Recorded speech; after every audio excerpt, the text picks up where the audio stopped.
Bom dia a todos, obrigada pela presença. Então, estamos aqui hoje para mais um Pit Trop, que também é disciplina do IMT, de seminários. E hoje a gente tem o prazer imenso de receber um pesquisador incrível, um médico maravilhoso, um cientista excelente e um grande colega, que é o professor Amaro. O professor Amaro, ele é médico, ele se formou pela Universidade de Pernambuco e tem seu doutorado pela patologia aqui da Faculdade de Medicina.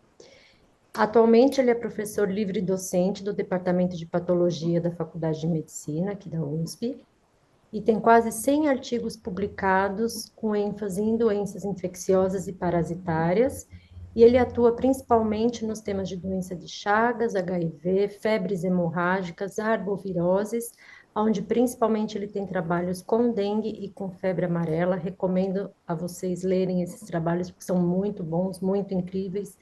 Tem também trabalhos com Covid, também na área de patologia, e hoje ele vai falar um pouco sobre o trabalho dele aqui para nós, então eu convido a todos a assistirem com bastante atenção e entusiasmo, e agradecer novamente, Amar, o convite, o aceite do convite que eu te fiz. É um prazer sempre ter você aqui com a gente, tá bom? Muito obrigada.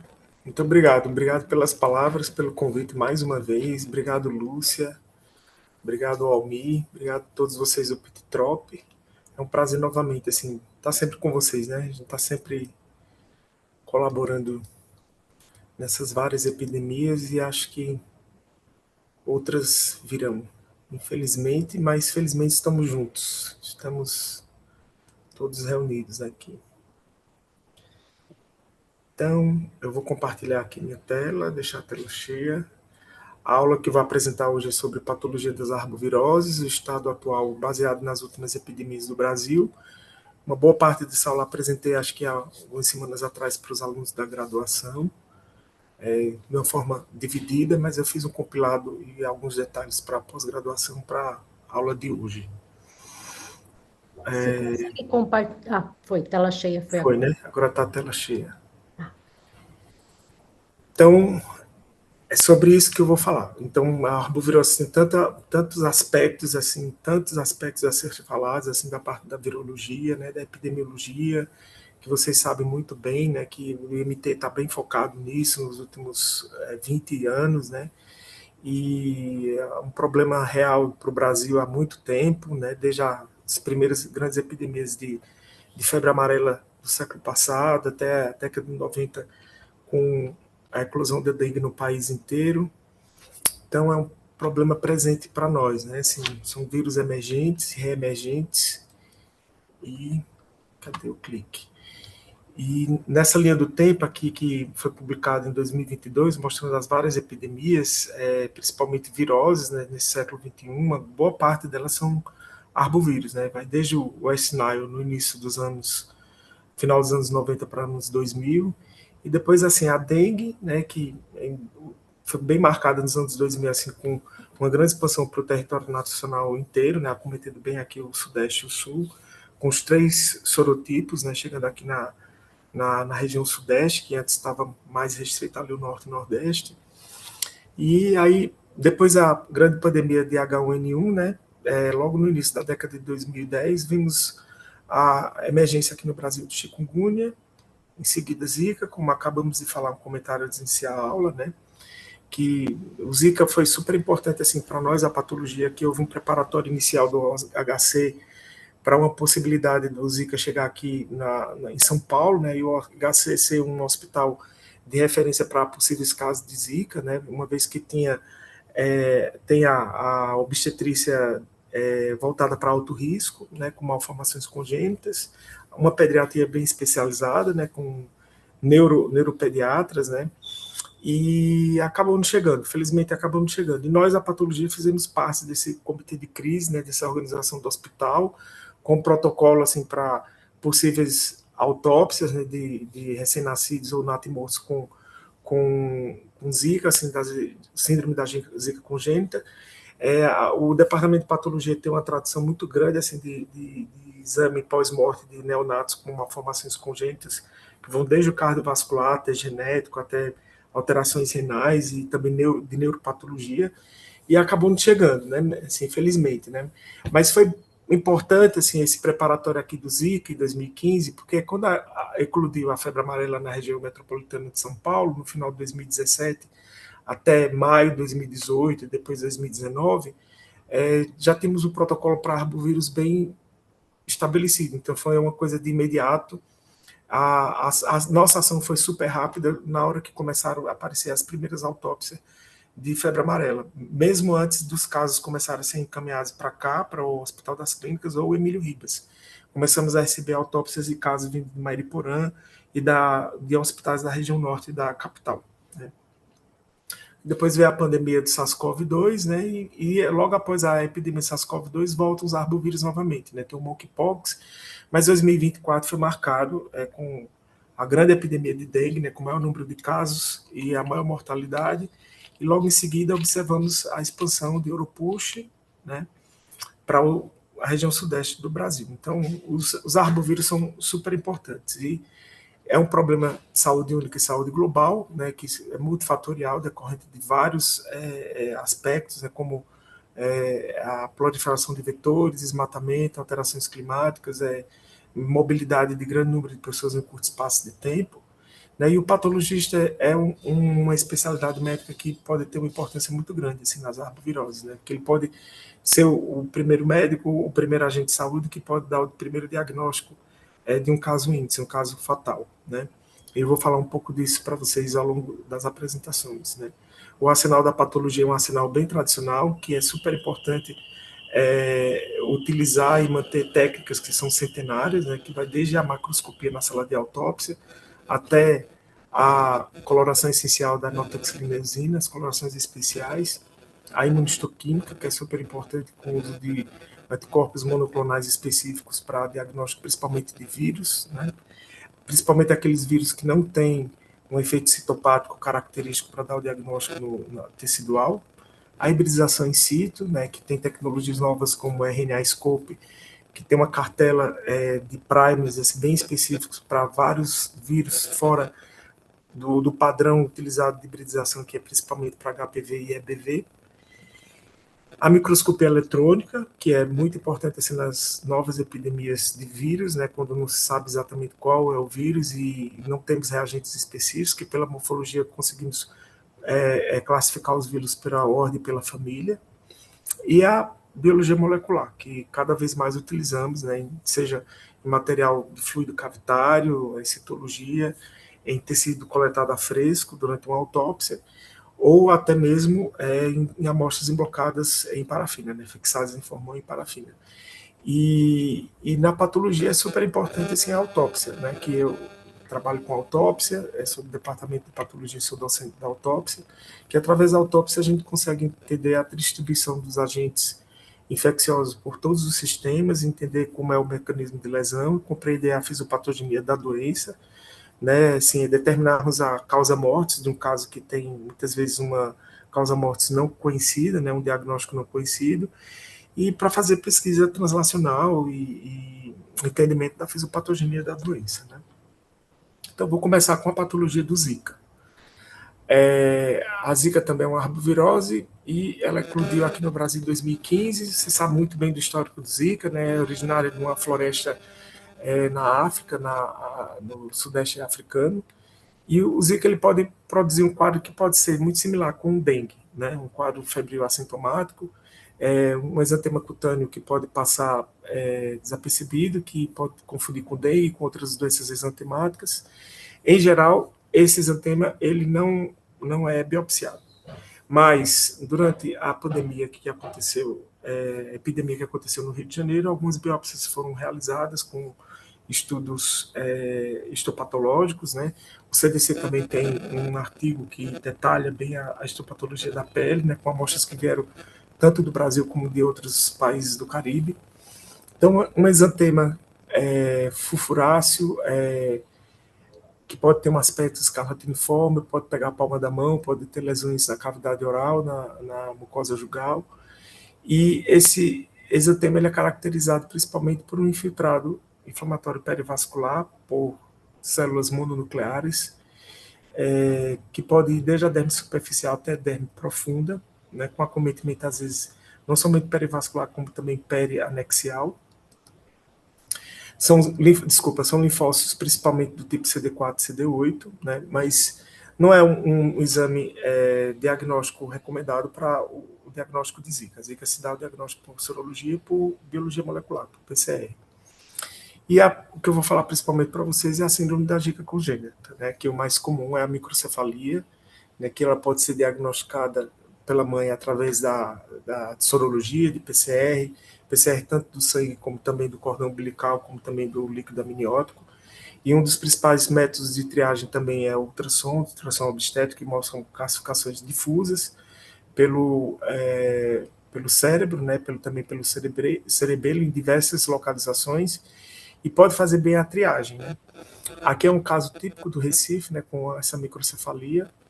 E o principal artigo de patologia que detalha bem a síndrome da Zika congênita é um artigo publicado pela professora Leila Kimmeli, no início de 2017, com os casos que ocorreram no Rio de Janeiro, que até então achava-se que a Zika era apenas a microcefalia, mas com esse artigo ficou muito claro que a melhor classificação é a Zika congênita, síndrome da Zika congênita, porque ele pode produzir vários fenótipos dependendo da localização do sistema nervoso central que ele é acometido.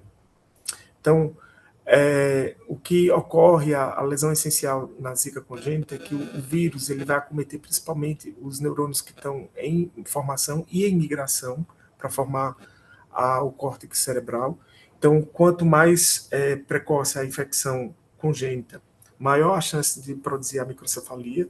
E em bebês, assim, quando são afetados, assim, já no término da gestação, pode ter um quadro de encefalite que não é muito característico do ponto de vista patológico, mas quando bem precoce na gestação, ele vai acometer os neurônios, causando uma dificuldade nesses neurônios assim, de migração. Assim, vai haver uma alteração do citoesqueleto por alteração de vários genes e várias proteínas que são responsáveis pela migração do neurônio, de modo que ele não termina aqui no córtex cerebral formando a faixa cortical de uma maneira correta.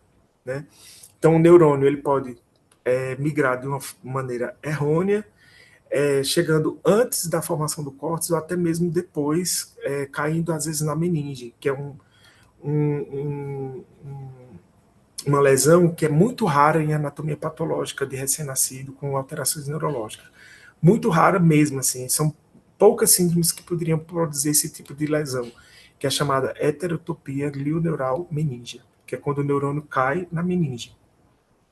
Então ele deveria cair aqui na faixa cortical e ele cai de uma maneira errática, assim, formando essa faixa assim, errônea, de modo que os giros e os sulcos eles não são formados.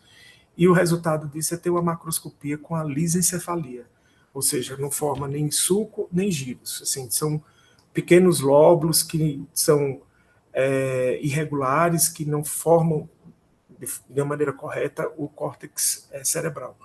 Então, aqui tem uma aracnoide cheia de neurônios, né?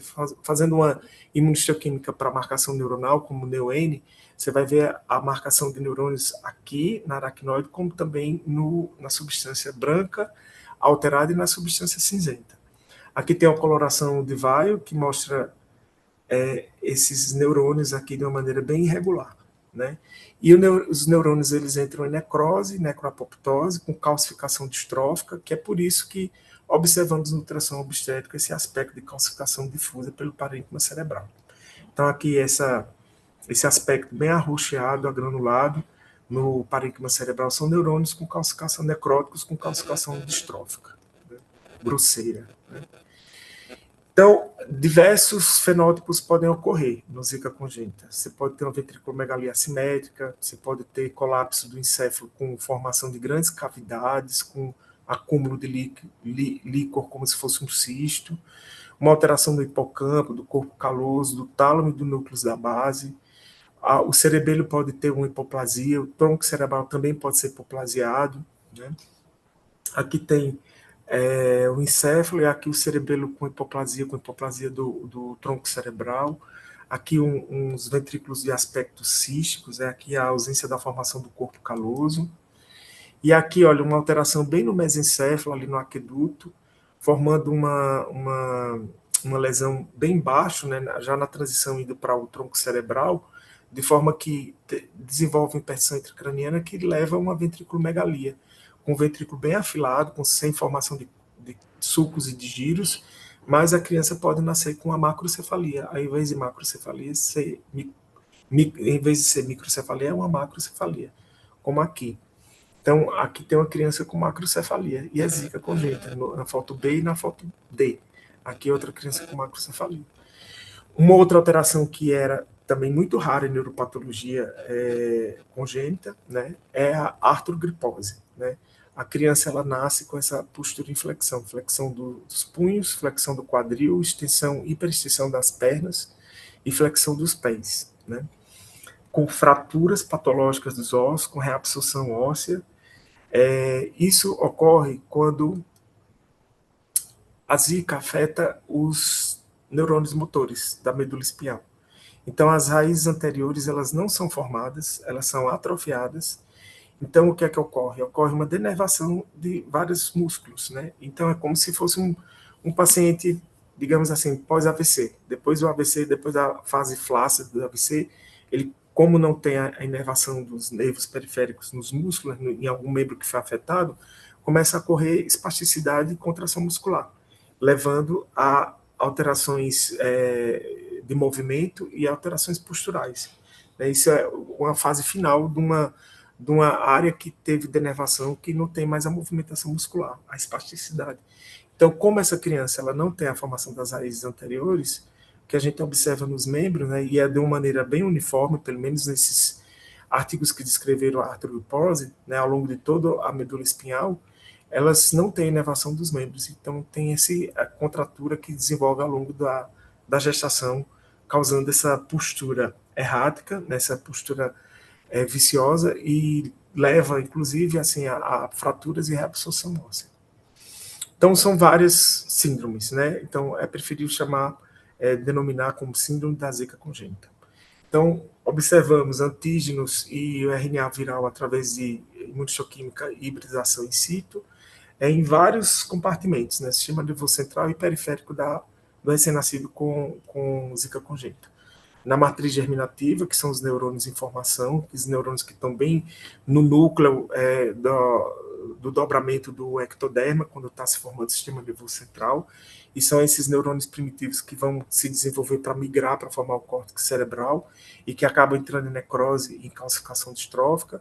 Observamos antígenos e o RNA viral na meninge, né, com a heterotopia. Aqui tem um córtex mal formado, olha, sem formar a faixa cortical corretamente, e com neurônios que caem aqui na aracnoide. E aqui a aracnoide também. Na microscopia eletrônica, nesses casos, né, assim, tem uma quantidade muito grande de vírus. A PCR tem uma carga viral muito alta. Quando coletamos amostra de tecido fresco, de líquido de líquor, né? E na microscopia eletrônica no tecido nervoso, a gente observa no retículo endoplasmático de várias células, desde neurônio até células da glia e micróglia também, a formação de indícios externos com as cópias virais, né? Os vírus do vírus da Zika, que é semelhante aos demais flavivírus. São vírus arredondados, que tem entre 90 a 110 nanômetros de diâmetro, tem uma parede dupla e tem esse aspecto assim, radiolucente. É semelhante ao vírus da dengue, da febre amarela, a morfologia é similar.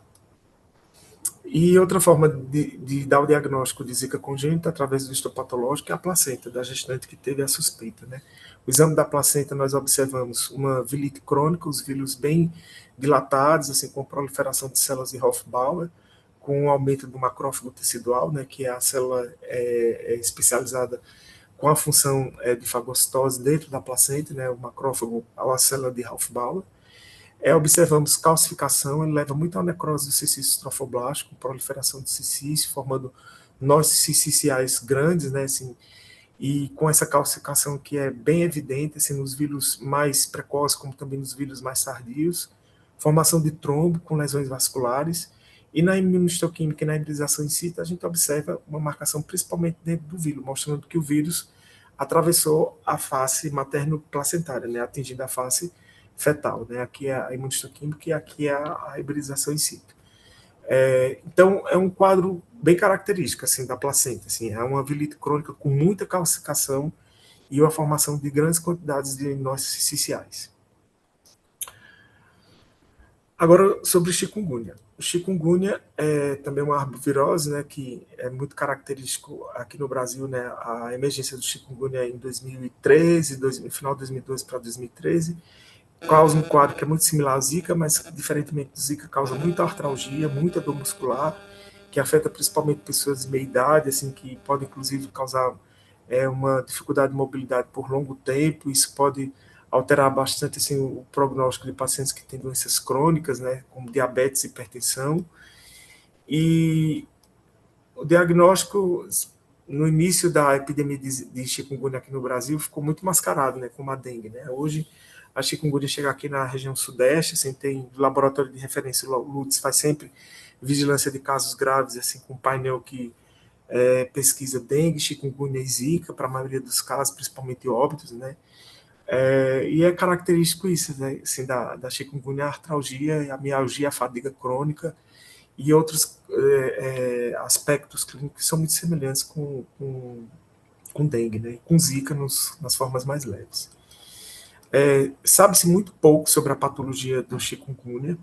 Né? O chikungunya também pode causar um mesantema, que aqui nesse trabalho do Brasil, de um grupo da Fiocruz do Rio de Janeiro, com algumas biópsias de pele, também mostra um infiltrado inflamatório perivascular superficial e na derme média, que é semelhante aos demais lesões assim, exantemáticas e viroses, né, com um predomínio de células CD8, CD68 e CD4, né, nesse infiltrado perivascular, que ocorre também em outras viroses. Né? Então, esse trabalho assim, de Salomão, ele, 2025, assim, acho que até o momento é o único assim, que tem o maior número de biópsias de chikungunya da pele. Agora, alguns casos atípicos de chikungunya podem ter insuficiência cardíaca com miocardite, pode ter insuficiência renal aguda, pneumonia, insuficiência de múltiplos órgãos, né, hepatite, encefalite, e casos de meningoencefalite que pode ocorrer em até 25% dos casos atípicos que foram descritos na Ilha Reunião. E também Guillain-Barré. Inclusive, recentemente teve uma notificação agora de aumento de Guillain-Barré, eu acho que um trabalho que foi publicado no inglês sobre aumento de Guillain-Barré nessa última epidemia de dengue, né? Causado pelo vírus da Zika, né? Da Zika, não, desculpa, da dengue. Mas chikungunya também pode induzir o Guillain-Barré com paralisia flácida. E fenômenos hemorrágicos são raros, né? Os pacientes que têm o maior risco de ter essas complicações no chikungunya são aqueles que têm hipertensão, diabetes mellitus, arteriosclerose, doença renal crônica, devido com meia-idade, né, e obesidade. Então, o chikungunya grave pode causar encefalite desmielinizante, como aqui nesse caso aqui publicado em 2008, né, mostrando várias áreas de desmielinização no parênquima cerebral, com infiltrado inflamatório perivascular, formando lesões com necrose do neuropilo. E nesse trabalho que foi publicado em 2021 no Clinical Infectious Disease, é o maior número de autópsias já publicadas em chikungunya. São 24 casos que ocorreram em Porto Rico, foram enviados para o CDC em Atlanta e foram estudados pelo grupo do CDC.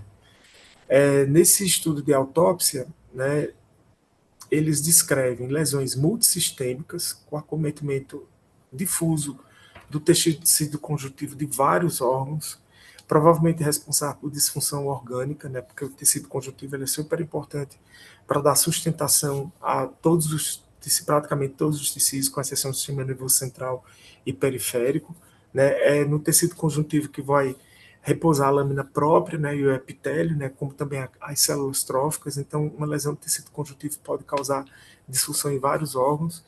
Então, nessas autópsias, que foram pacientes que vieram a óbito numa fase aguda da doença, né, principalmente na fase aguda, com complicações, eles observaram assim, hemorragia pulmonar difusa, com uma leucostase de leucócito em vários vasos, e na hibridização e na imunistoquímica eles observaram positividade de várias células circulantes positivas, aqui em vermelho, marcado no citoplasma dessas células, no espaço intravascular de vasos pulmonares, a marcação no interstício septal e perivascular do pulmão, provavelmente causando uma lesão nos capilares septais, levando a extravasamento de líquido e de hemácia, causando hemorragia pulmonar.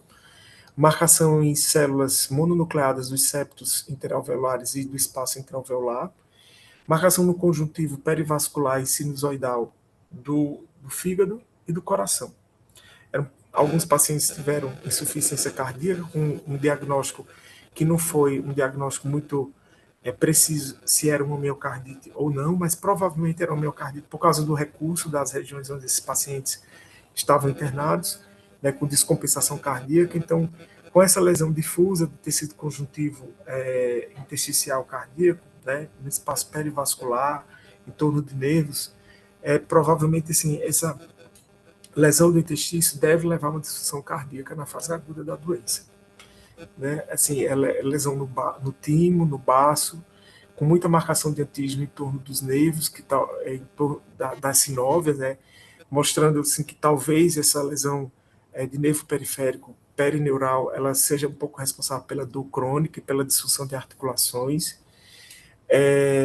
A presença muito intensa de antígenos e de RNA viral na medula óssea. Alguns pacientes evoluíram com plaquetopenia, né, refratária ao uso de corticoide, dores crônicas, né, dores ósseas, que com essa marcação de antígeno de RNA viral em torno do pericôndrio, né, também uma forma de explicar a lesão óssea, a dor óssea persistente na chikungunya. Então, assim, uma doença difusa que pode acometer o intestício, o tecido conjuntivo de vários tecidos, né, e que ainda tem muito ainda para se entender sobre a fisiopatogenia da chikungunya grave. Né? Agora, o Oropuxo. O Oropuxo já é uma arbovirose que sabe-se muito pouco sobre a patogenia do Oropuxo. Tem um trabalho que foi publicado no final de 2024, no Lancet Infectious Disease, que são 6 casos de Oropuxo, de transmissão vertical, de Oropuxo, e os fetos dessa transmissão vertical, os bebês que foram infectados pelo vírus Oropuxo, eles apresentaram uma microcefalia. Né? O diagnóstico foi feito principalmente através da coleta do líquido amniótico e sangue do cordão umbilical, e também sangue da mãe, né, para dar o diagnóstico do Oropuxo. E tem apenas o exame histopatológico de um caso, né, que veio a óbito, assim, de uma autópsia. Nessa autópsia, o grupo, no caso 6, o grupo de Belém do Pará, né, do Evandro Chagas, eles observaram na histopatologia lesão em diversos órgãos, assim, com infiltrado inflamatório em vários tecidos, tecido cerebral, com formação de nódulos gliais, com células mononucleadas, pneumonite intersticial, alguns focos de miocardite, né, que infiltrado inflamatório no intestino cardíaco e entre as fibras musculares, infiltrado inflamatório septal aqui no pulmão, né, e esses nódulos gliais no cérebro. E realizaram a metodologia de imunistoquímica para observar antígenos do Oropuxo nos tecidos. E eles encontraram alguma quantidade de antígeno nesses tecidos. É o único estudo histopatológico que temos, e é apenas um caso. Então, Oropuxo ainda tem muito que aprender, saber, conhecer, né? Por isso que é super importante um serviço de autópsia, principalmente para fazer vigilância de doenças congênitas, não somente para doenças infecciosas, né, para a clássica TOSH, né, que já não é mais TOSH, porque também tem a Zika, e agora a possibilidade desses arbovírus emergentes como Oropuxo e Maiaro, que possam causar doenças congênitas. Então, tem muito ainda que se entender assim, sobre essa possível microcefalia associada ao Oropuxo e quais são os mecanismos de lesões que são causadas pelo vírus. Pode causar também uma lesão hepática, né, com inflamação no trato portal, como também no lóbulo hepático, nos rins, com nefrite intersticial, lesões em gônadas e lesões no baço, com hipoplasia intensa no baço. Tem um outro trabalho, que também foi de outubro de 2024, do Ceará, que foi um aborto, né, de um caso de transmissão vertical do Oropuxo, que o diagnóstico foi feito também por líquido amniótico e sangue do cordão umbilical e sangue da mãe. Mas, assim, não tem autópsia, não tem histopatológico, porque o feto estava muito macerado, os tecidos estavam muito degenerados, que não conseguiram fazer nenhuma conclusão, nem mesmo com a coloração de hematoxilina e eosina. O que nós sabemos, principalmente, assim, da patologia do Oropouche é estudos experimentais que foram realizados pelo grupo do professor Eric Arruda, da USP de Ribeirão Preto, que ele tem 2 modelos experimentais, um de Hamster e outro de camundongo, que ele infecta com o vírus Oropouche, e ao longo do experimento, assim, do primeiro dia até o 12º dia de infecção, ele observa que nesse modelo experimental dele, principalmente de hamster, tem uma grande quantidade de vírus, principalmente no cérebro e também no fígado. No histopatológico desses animais, né, em todos os trabalhos eles apresentam histopatológico, observamos a encefalite com formação de nódulos lineares, meningite, infiltrado inflamatório perivascular e focos de hepatite. Na imunistoquímica, que ele realiza nos animais, os experimentos dele, ele observa uma grande quantidade de antígeno afetando todo o córtex cerebral e principalmente o hipocampo, nos neurônios piramidais, o corneto de Ammon. Né? Isso pode levar a várias síndromes clínicas, né? Então, é um modelo experimental que podemos inferir que há possibilidade muito grande do Oropouche causar realmente quadros sistema nervoso central, assim, principalmente na transmissão congênita. Mas, como eu já falei para vocês, há muito ainda que ainda aprender e saber sobre o Oropouche e quais são os mecanismos de lesão que ele causa, principalmente nos casos graves, e ainda evidências mais fortes assim, para fazer a associação entre Oropouche e microcefalia ou qualquer outra alteração do sistema nervoso central em fetos infectados pelo vírus Oropouche. Agora, passando para a febre amarela, que vivenciamos bem aqui no complexo, né, e aqui na patologia não foi diferente, né, demos suporte ao hospital das clínicas e ao Emílio Ribas, os casos que vieram a óbito, com estudo da patologia dos casos fatais de febre amarela, que é uma doença, uma flavirose, espectral, também a maior parte dos casos vão ter um quadro assintomático, com em torno de 20 a 30% dos casos tem um quadro leve a moderado, com hepatite moderada, e 5 a 10% vai ter uma forma mais grave, né, com a forma mais severa da febre amarela, que é a febre hemorrágica, com disfunção de múltiplos órgãos e com coagulopatia, com sangramento, né, com hemorragia digestiva, hemorragia do sistema nervoso central, decorrente de uma hepatite fulminante, né, e por alterações vasculares e por plaquetopenia que leva a esse quadro hemorrágico. Então, a febre amarela, na sua forma mais grave, ela pode ter disfunção de múltiplos órgãos, né, com cometimento não somente do fígado, mas também dos rins, né, com oligúria, com insuficiência renal aguda, manifestações neurológicas e por infecções secundárias bacterianas, que eu vou falar para vocês. No fígado da febre amarela, na sala de autópsia, ele tem esse aspecto assim, esteatótico, né, congesto, com intensa congestão, e o quadro histopatológico clássico da febre amarela é a hepatite medizonal, com acometimento da região medizonal do fígado.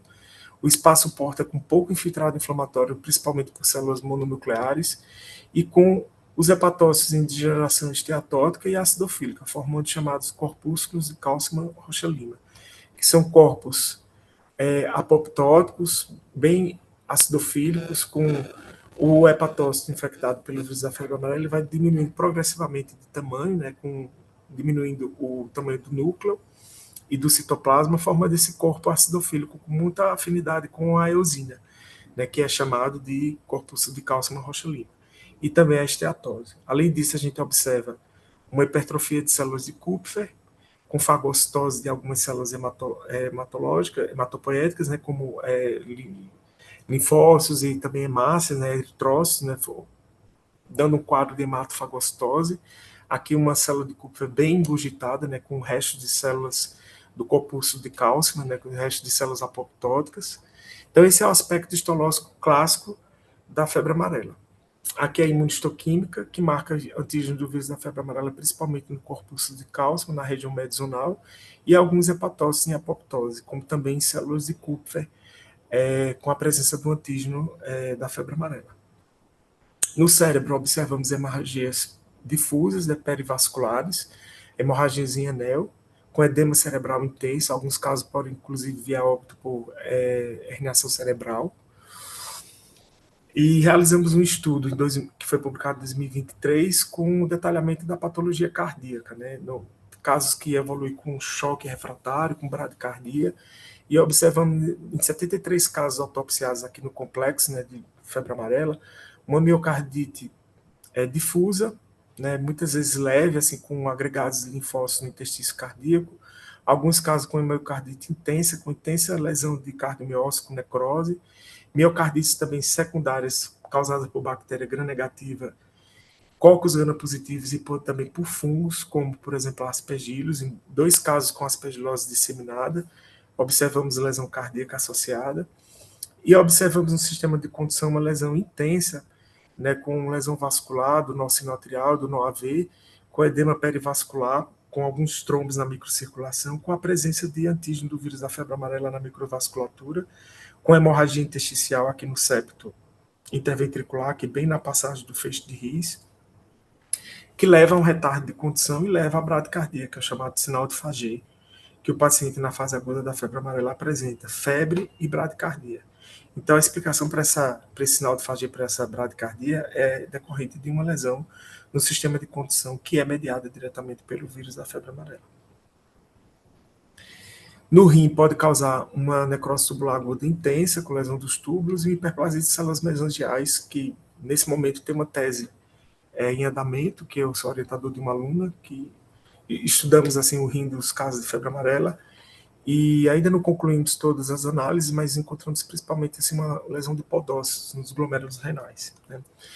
Precisamos ainda finalizar toda a análise dos rins, né, sem a microscopia eletrônica, para termos um resultado final sobre qual o principal mecanismo de lesão parênquima renal, né, na febre amarela.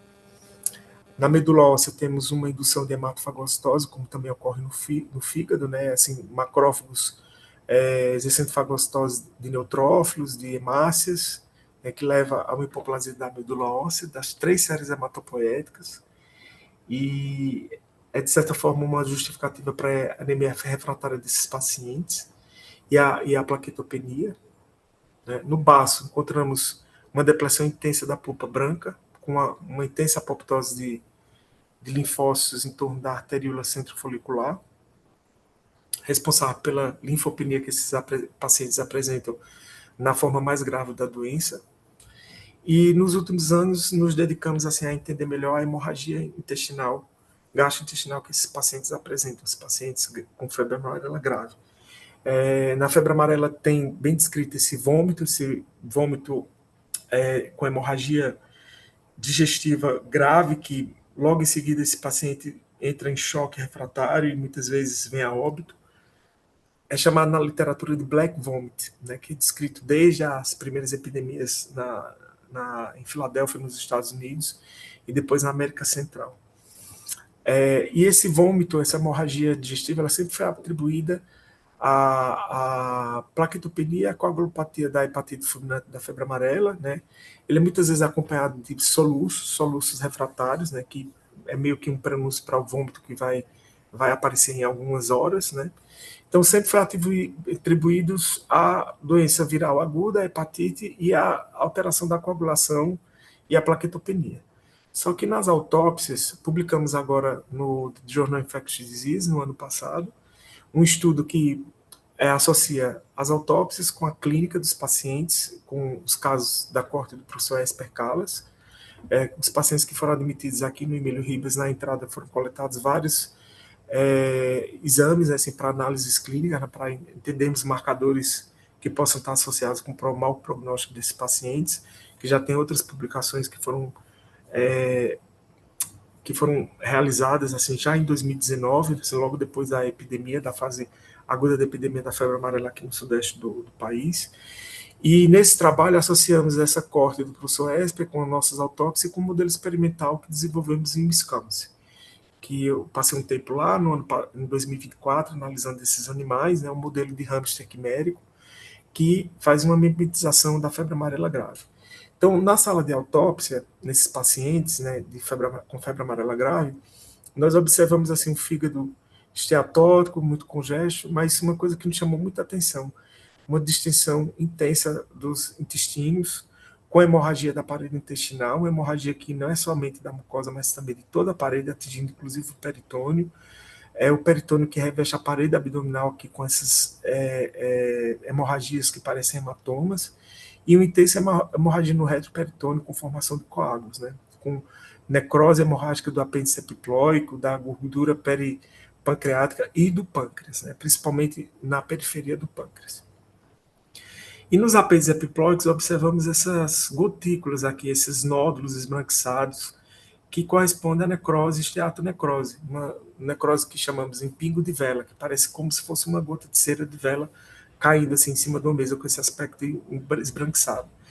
Essa necrose, né, associada com essa hemorragia intensa, ela denota que existe uma lesão na microvasculatura da cavidade abdominal, que são justamente os vasos de resistência da microcirculação do leite esplâncton, que são vasos que são mobilizados na resposta fisiológica ou patológica ao choque.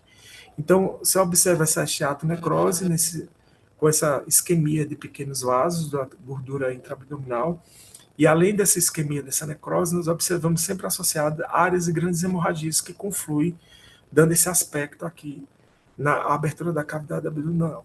E quando fomos para microscopia, nós observamos não somente essa hemorragia na mucosa, mas em todos esses tecidos, uma lesão na microvasculatura, com formação de trombos na submucosa, necrose fibrinoide em toda a extensão da parede intestinal, não somente na mucosa, necrose dos vírus com entrada de bactérias, aqui a gente observa a bactéria gram-negativa da via intestinal invadindo a mucosa intestinal, né, necrose do topo do vilo. E quando realizamos uma imunistoquímica para LPS, para parede de bactéria gram-negativa, nós encontramos a presença de bactérias no topo dos vilos, aqui em vermelho, como também na veia porta. A veia porta aqui com inflamação neutrofílica, com necrose fibrinoide, né, com aumento da expressão de VCAM e com a presença de bactérias gram-negativas na veia porta e no lóbulo hepático. Então, ocorre na febre amarela grave uma translocação bacteriana que vai da luz intestinal até a parede do intestino e, através dos pequenos vasos da parede intestinal, ela ganha o sistema porta, chegando aqui ao fígado, levando a uma lesão inflamatória adicional, além do vírus da febre amarela, causada pelo vírus da febre amarela, mediada principalmente por neutrófilo. Né? Então, existe na febre amarela um eixo que conecta o intestino com o fígado. Né? Então, no modelo experimental, né, que aqui são casos de autópsia, né, a gente pode observar também esse mecanismo em outras formas de choque, né, em pacientes com choque refratário, seja por falência cardíaca ou por choque séptico refratário. Então, para tirarmos esse viés assim, de seleção de casos, né, uma vez que é um mecanismo que ocorre em uma boa parte dos casos graves, independente da etiologia de choque, fizemos um modelo experimental, desenvolvemos um modelo experimental, né, na Universidade de Wisconsin, liderado pelo professor Adam Bailey, que o hamster quimérico infectado pela cepa azib de febre amarela, ele vai desenvolvendo progressivamente ao longo dos 5 dias de infecção uma hepatite esteatótica, semelhante ao que ocorre no humano, e progressivamente vai ocorrendo uma hemorragia na parede intestinal, tão intensa como ocorre nos humanos, né, como observamos nas autópsias. E ao longo do experimento, desde o primeiro dia até o 5º dia, progressivamente, assim, após a infecção, né, a partir do 3º dia, observamos assim, a presença de endotoxina no tecido hepático, no plasma e em paralelo com o aumento de neutrófilo, a neutrofilia no sangue periférico, com a presença de bactérias no tecido hepático crescendo na cultura. Né? E na imunistoquímica observamos a presença da LPS na veia porta e no infiltrado inflamatório periportal e no tecido hepático.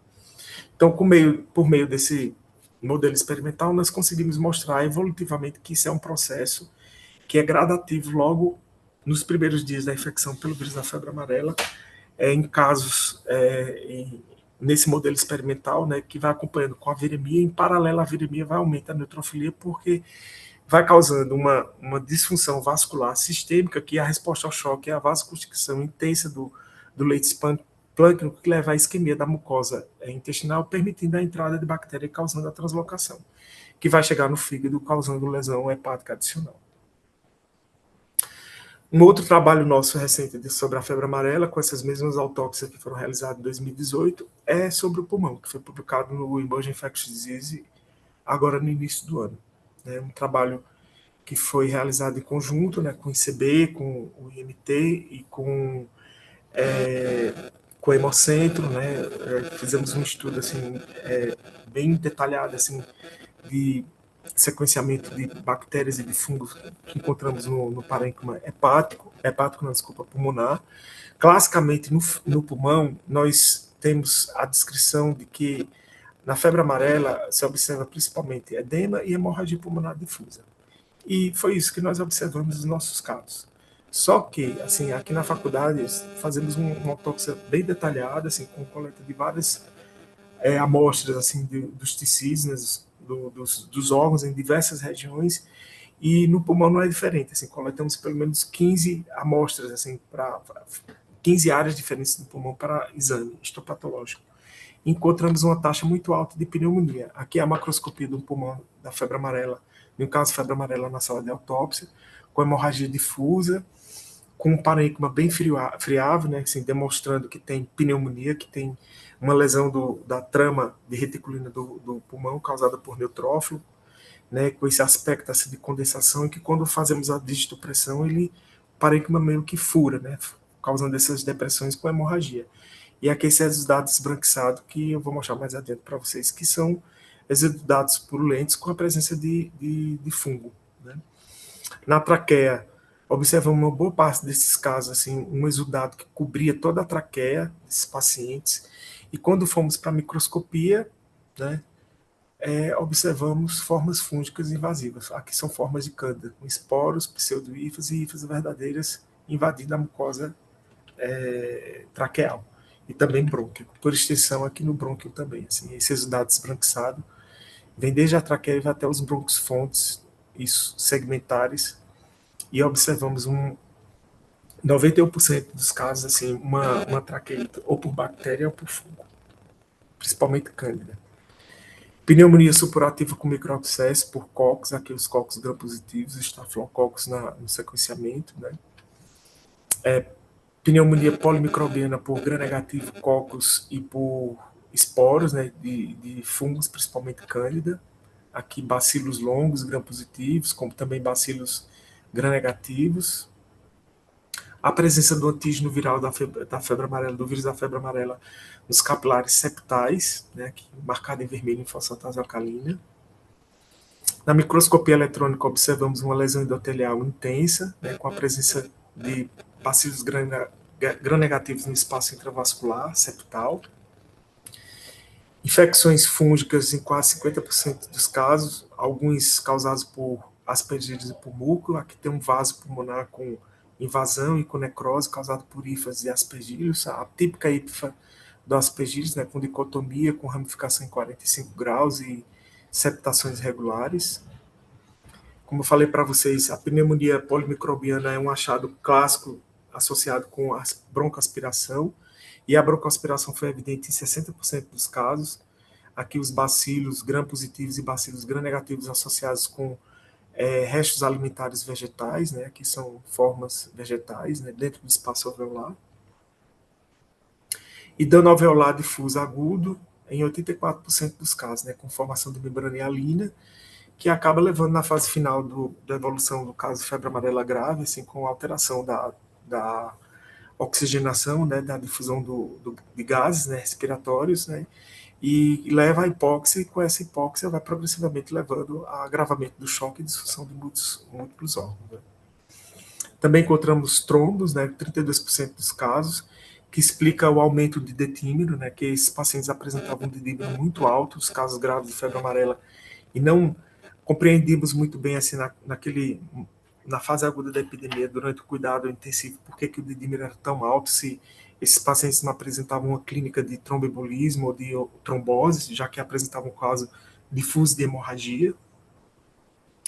Então, em que pontos estamos na compreensão da patogenia da febre amarela? Assim, com esses últimos 2 trabalhos sobre o intestino e sobre o pulmão, né, além dos trabalhos que já publicamos, né, assim, que detalha principalmente o fígado, Entendemos que na fase aguda da febre amarela tem a hepatite causada pelo próprio vírus, mas também existe uma lesão vascular difusa que acaba levando a uma isquemia intestinal, né, a resposta patológica ao choque acaba levando a uma isquemia que permite a translocação bacteriana que atinge o fígado, causando mais lesão ao parênquima hepático, acaba atingindo o pulmão, causando uma lesão pulmonar aguda, e além disso, com essa própria isquemia que leva a uma estase gástrica, né, e a hemorragia digestiva difusa, né, acaba levando a broncoaspiração com infecção do parênquima secundário, tanto por gram positivo, gram negativo, e também por fungos, seja por cândida, seja também por hifomicetes, né, associados com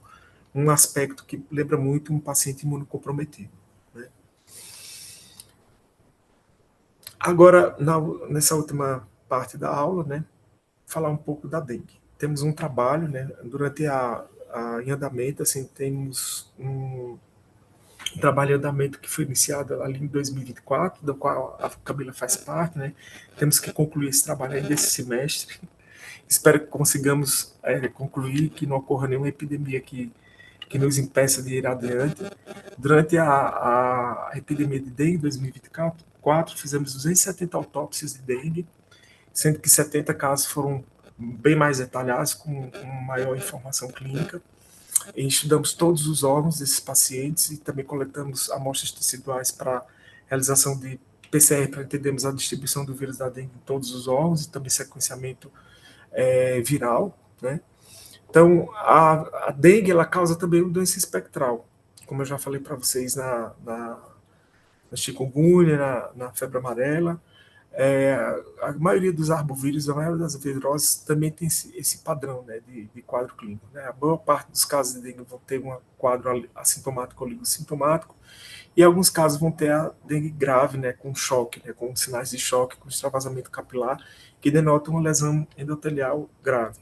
Esse quadro de choque, diferentemente da febre amarela, que ocorre numa fase um pouco mais tardia, lá por volta do 8º, 10º dia, quando o paciente está na fase de intoxicação e que já tem os sinais claros de hepatite fulminante, o choque na dengue ele ocorre principalmente no pico da viremia, que vai no final do 3º dia até o 6º dia, que é a fase crítica da dengue, onde ocorre uma lesão endotelial difusa, que acaba levando a uma alteração endotelial com alteração nas tight junctions, que aumenta a permeabilidade vascular de uma forma muito intensa, levando ao extravasamento de líquido do espaço intravascular para o extravascular, e o paciente acaba evoluindo com choque.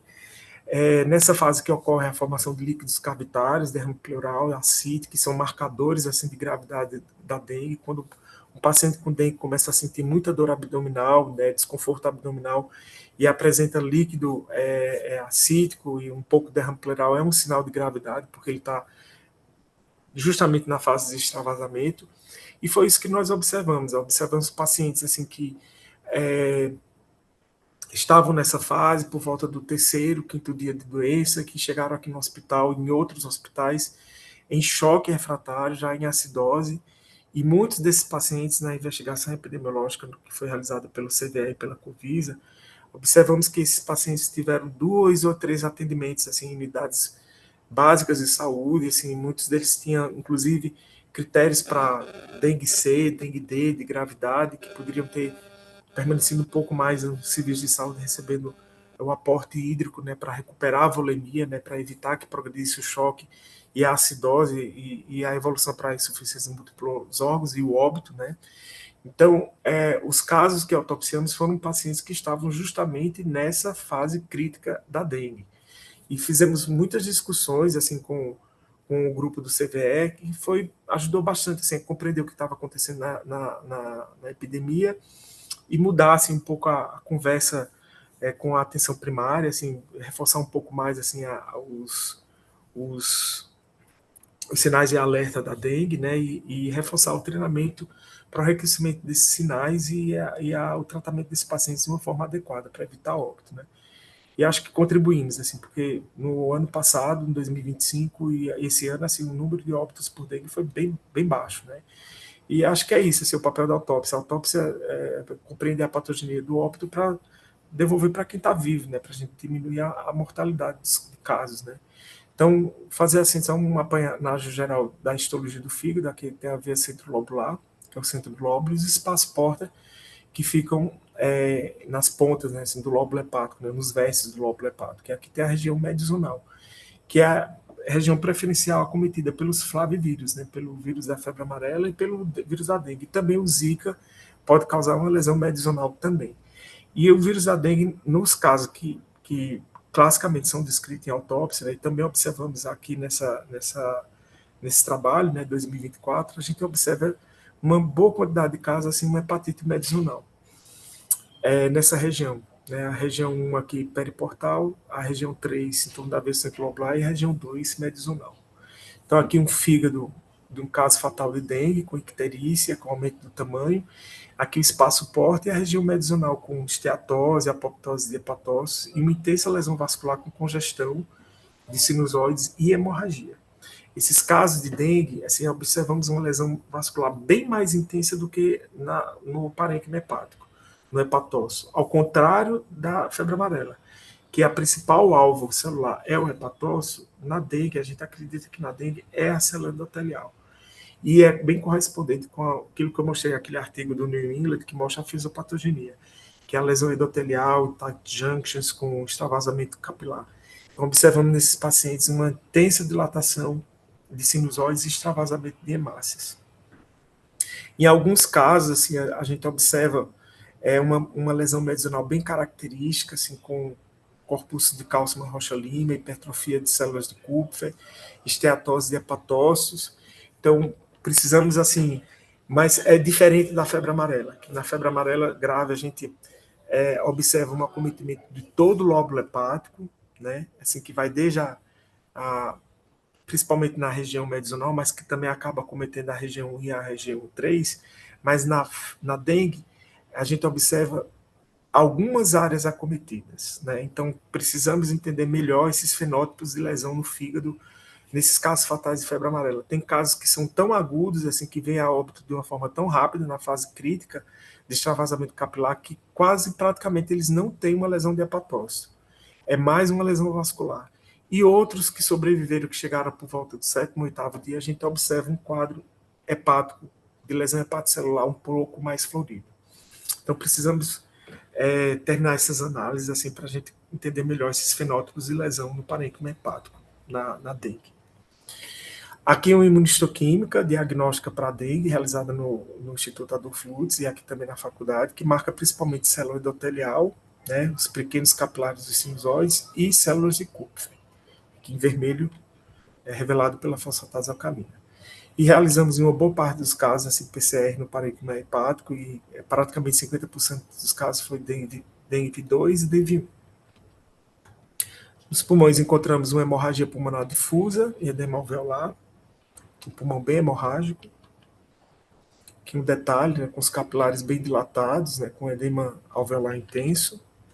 Em alguns casos encontramos microtrombos nos capilares septais, né, com formação de trombos e fibrinas dentro dos capilares, que acaba alterando bastante a oxigenação desses pacientes e permitindo que eles evoluam com insuficiência em múltiplos órgãos, né, com a hipoxemia refratária. Hemorragia digestiva, difusa, acometendo aqui os colos, aqui é o sécon, aqui é o colo ascendente e o colo transverso, com grande quantidade de material hemorrágico. E também aquela lesão hemorrágica que eu mostrei para vocês, mas uma escala um pouco menor, uma intensidade menor, que eu mostrei na febre amarela. A gente também observa uma hemorragia peripancreática difusa nesses pacientes. Em uma boa parte dos casos encontramos hemorragia cardíaca no sistema de condução, mas infelizmente não temos dados clínicos detalhados desses pacientes, pelo menos no início da fase crítica, para entender se eles tinham bradicardia ou não. Em alguns casos encontramos miocardite multifocal por mononucleares, aqui o tecido cardíaco, a musculatura com infiltrado por estiose e por pequenos linfócitos no intestino cardíaco com agressão a fibras. E uma hipoplasia do tecido linfóide secundário em baço, apesar do baço ser bem aumentado de tamanho, principalmente as coxas da polpa vermelha, mas assim a polpa branca bem diminuída, como também os linfonodos, com depressão linfóide intensa e hematofagocitose de células hematopoéticas. edema cerebral perivascular difuso, aqui um vaso cerebral com edema no espaço perivascular, e, em alguns casos, infiltrado inflamatório perivascular denotando uma encefalite.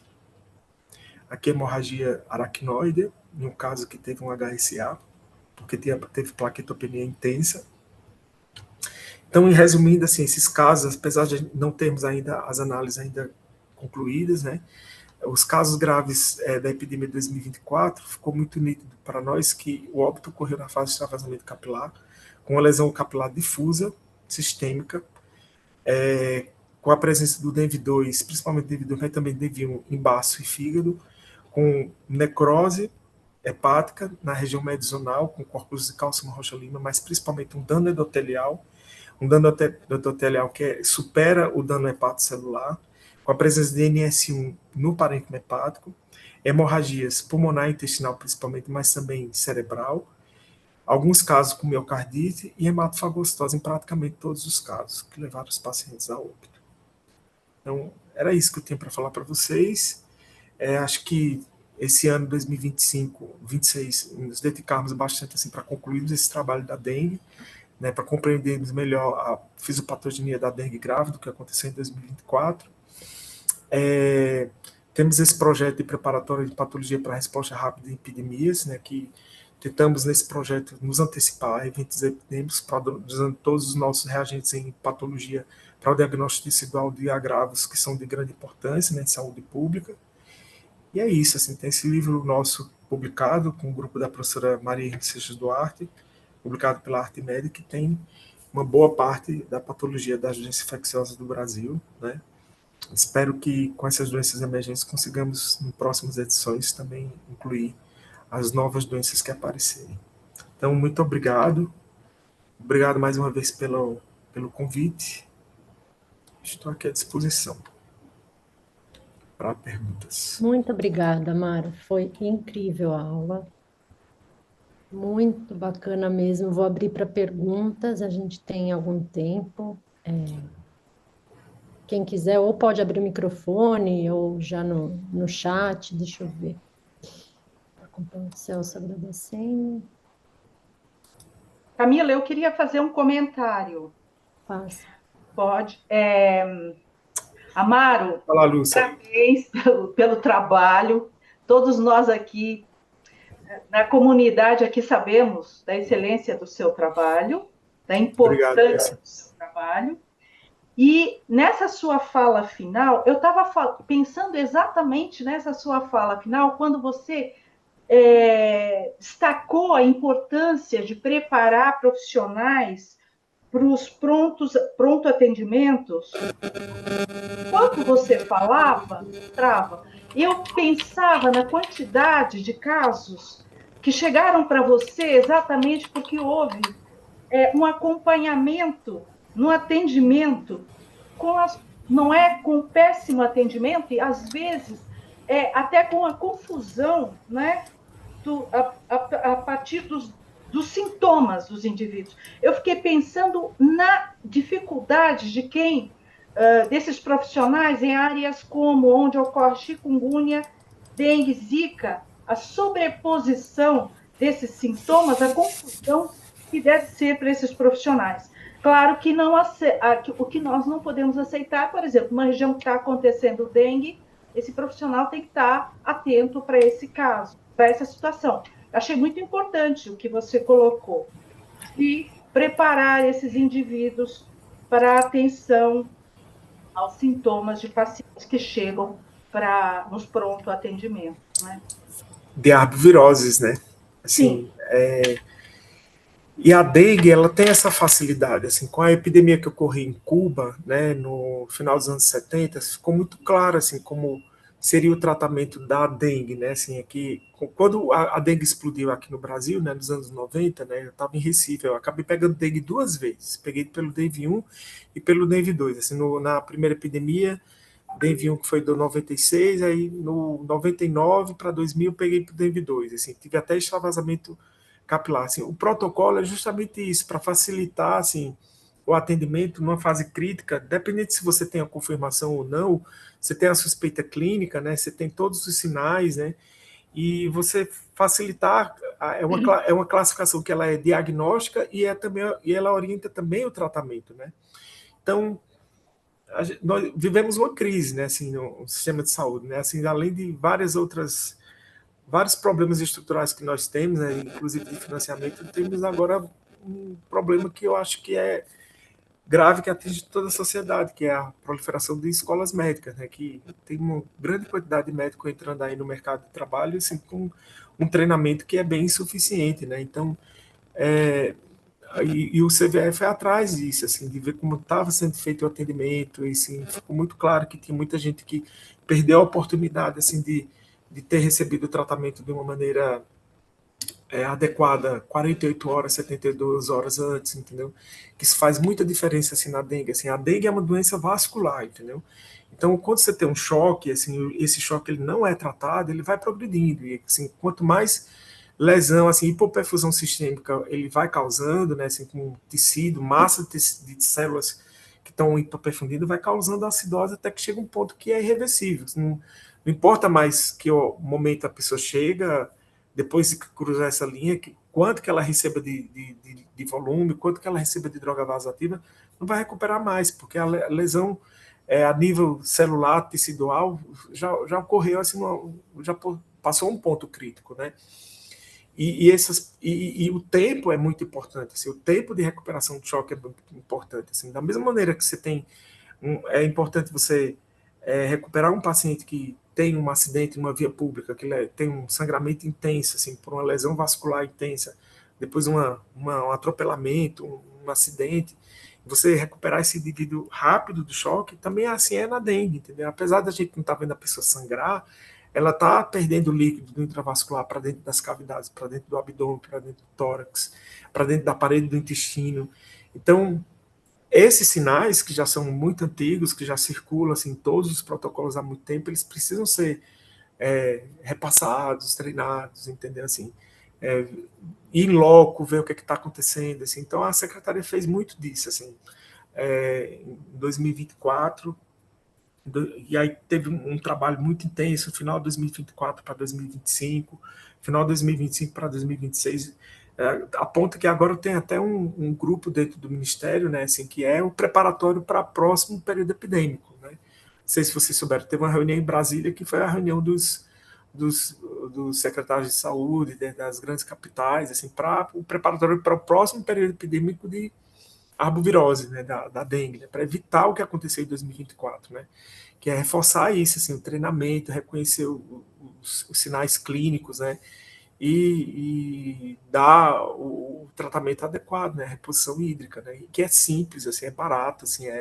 não tem um custo elevado, por isso que foi feito, inclusive, assim, as chamadas tendas, né, assim, de tratamento de hospitais de campanha, que isso foi algo que Cuba fez ali nos anos 70, que mostrou uma resposta super boa, e foi feita aqui nos anos 90, no Nordeste do Brasil, no Rio de Janeiro, nos anos 2000 também foram feitas essas campanhas para reidratação oral ou intravenosa, né?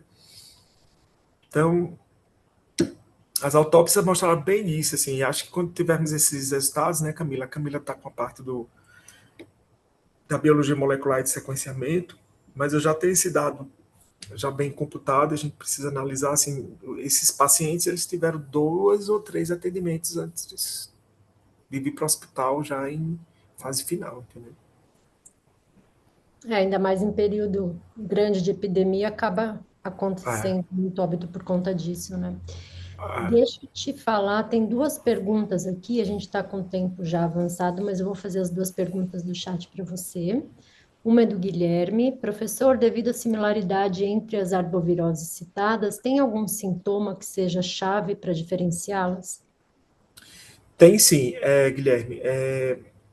Se você consultar o manual do Ministério da Saúde das arboviroses, tem no de Zika, chikungunya, dengue, você vai ver que todos eles têm um quadro, você vai olhar um quadro diferencial clínico, quadro clínico diferencial, que ele vai pontuar assim, vários sintomas, cefaleia, mialgia, artralgia, exantema, e aí vai mostrar a diferença entre um e outro, entre uma doença e outra.